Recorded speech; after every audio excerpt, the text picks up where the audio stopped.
Booze, brewski, bubbly, firewater, hooch, moonshine, spirit, sauce, juice, giggle water, liquid courage, rot gut, wine, cocktail, or just a cold one. No matter what you call it, they all have one thing in common: ethanol. While ethanol is not essential for life, it's essential for many people. At least that's what they try to believe, because it is 5 o'clock somewhere. So sit back, relax, grab a drink if that's your thing, and join us as we talk about alcohol metabolism. It's 9 a.m. Monday morning on a bright and sunny day in Southern California. People have been talking about a cyborg assassin coming to the area last weekend, but no signs of him here. This scene takes place in a gas station convenience store. It's called Gas and Guzzle. Hasn't really changed except the new owners replaced the old sign. The new one looks like a liver. What a coincidence! As you probably already know, alcohol is primarily metabolized in the liver. The brain, stomach, and pancreas can also metabolize alcohol, but only small quantities. Alcohol is first metabolized in the cytosol, then in the mitochondria, as shown by this diagram. Alcohol elimination follows zero-order kinetics, meaning the amount of alcohol eliminated per unit of time doesn't change no matter how much you drink. So, bottoms up. This particular patron seems to have had a little too much this morning. We'll leave her be as she heads out of the Gas and Guzzle to greet a pigeon. The bottle of sketchy IPA represents ethanol, of course. Just a side note, we'll be using the words ethanol and alcohol more or less interchangeably throughout the sketch. Okay, let's talk about how alcohol is metabolized. First, alcohol dehydrogenase oxidizes ethanol to acetaldehyde. Our inebriated friend spilled some sketchy IPA as she was leaving the store, and now the poor clerk is using a towel to dehydrate it. She also dropped an NADH energy drink. Alcohol dehydrogenase is represented by the spilled alcohol and towel. And let that NADH energy drink remind you that we make one NADH during this step. The product is acetaldehyde, represented by an acetaldehyde stool. Some may even call it acetaldehyde. Get it? Because that's what you sit on? A seat? Tough crowd. Anyways, let's take a look at that car through the window. Check out the chrome bumper and license plate. CYP 450 2E1. Sound familiar? That's cytochrome P450 2E1, part of the large superfamily of enzymes that metabolize compounds in drugs. It's found in the microsomes of hepatocytes and uses NADPH to help alcohol dehydrogenase metabolize large quantities of alcohol. This car is being filled with energy petrol, which, as you probably already know from watching the pentose phosphate pathway sketch, is our symbol for NADPH. There's actually another pathway for taking care of that double scotch. The enzyme catalase also metabolizes alcohol, but only small quantities of it. Oh, so maybe it's more for like a White Claw then? Catalase is present inside peroxisomes. You'll also find them wandering on top shelves next to hydrogen peroxide or H2O2 bottles. Good kitty. Catalase uses hydrogen peroxide to turn ethanol into acetaldehyde. Let's take a closer look at the clerk. The foaming car soap falling on her head represents fomepizole, an alcohol dehydrogenase inhibitor. On the back shelf, you'll notice a bottle of antifreeze, which contains ethylene glycol and methanol. Fomepizole treats ethylene glycol and methanol poisoning. Ethylene glycol can cause a high anion gap metabolic acidosis and acute kidney injury when ingested.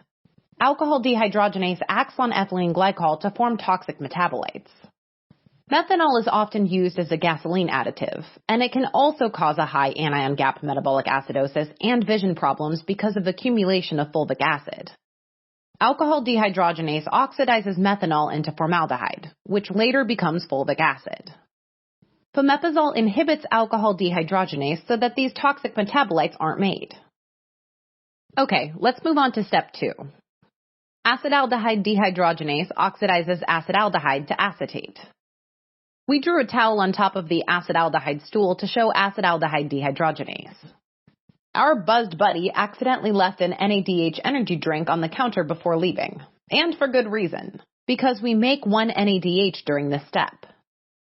These vinegar chips will symbolize the product, acetate. You should know that disulfiram treats chronic alcoholism by inhibiting acetaldehyde dehydrogenase and increasing acetaldehyde levels. Disulfiram is represented by the no drinking on the job sign.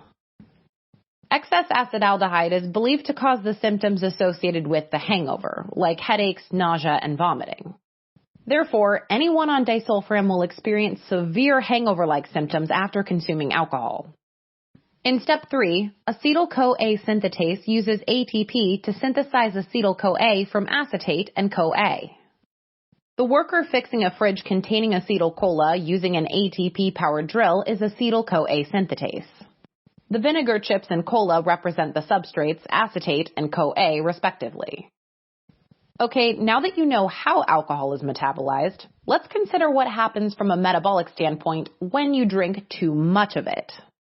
Excessive alcohol use increases the ratio of NADH to NAD+, which shuts down aerobic metabolism in the TCA cycle, gluconeogenesis, and fatty acid oxidation.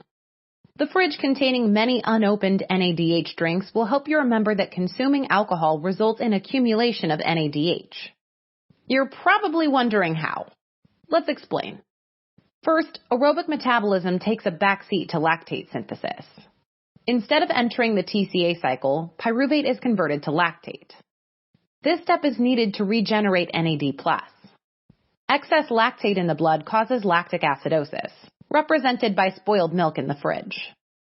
The empty NAD+ bottles will remind you that this step is necessary for regenerating NAD+. Second, there'll be less oxaloacetate available for gluconeogenesis because malate dehydrogenase will be converting it into malate so that we can regenerate NAD+. In other words, drinking too much alcohol inhibits gluconeogenesis and leads to fasting hypoglycemia. Earlier, while on her drunken rampage, our tipsy patron knocked over a candy jar and some empty NAD+ bottles. The empty candy jar and fallen candy will help you remember that consuming too much alcohol disrupts gluconeogenesis and causes hypoglycemia. This happens because oxaloacetate is shunted to malate in order to regenerate NAD+, as shown by the empty NAD+ bottles. Third, since NADH shuts down the TCA cycle, the remaining acetyl-CoA will be converted into ketone bodies. Accumulation of ketone bodies may even lead to ketoacidosis, represented by these sour candy keys. You can check out our ketone body sketch to learn more. Fourth, alcohol stimulates lipogenesis. Besides ketone bodies, acetyl-CoA will be used to make fatty acids since it can't enter the TCA cycle. We also make more glycerol. In order to regenerate NAD+, DHAP, a glycolytic intermediate, is converted to glycerol 3-phosphate, a precursor to glycerol. Recall that glycerol and fatty acids combine to form triglycerides. Excessive alcohol use is associated with hepatic steatosis, or fatty liver, as shown by this greasy liver-shaped pizza. Other hepatic complications include alcohol-induced hepatitis and even cirrhosis in severe cases. Okay, let's wrap up this sketch. Alcohol is predominantly metabolized in the liver. The brain, stomach, and pancreas also metabolize small quantities of alcohol. Alcohol metabolism can be divided into 3 steps. In step 1, alcohol dehydrogenase oxidizes ethanol to acetaldehyde while producing 1 NADH. Cytochrome P450-2E1 uses NADPH to help alcohol dehydrogenase metabolize large quantities of alcohol in microsomes. Catalase uses hydrogen peroxide to metabolize small quantities of alcohol in peroxisomes. Fomepizole treats ethylene glycol and methanol poisoning by inhibiting alcohol dehydrogenase. In step 2, acetaldehyde dehydrogenase oxidizes acetaldehyde to acetate while producing 1 NADH. Disulfiram treats chronic alcoholism by inhibiting acetaldehyde dehydrogenase and worsening hangover symptoms when alcohol is consumed.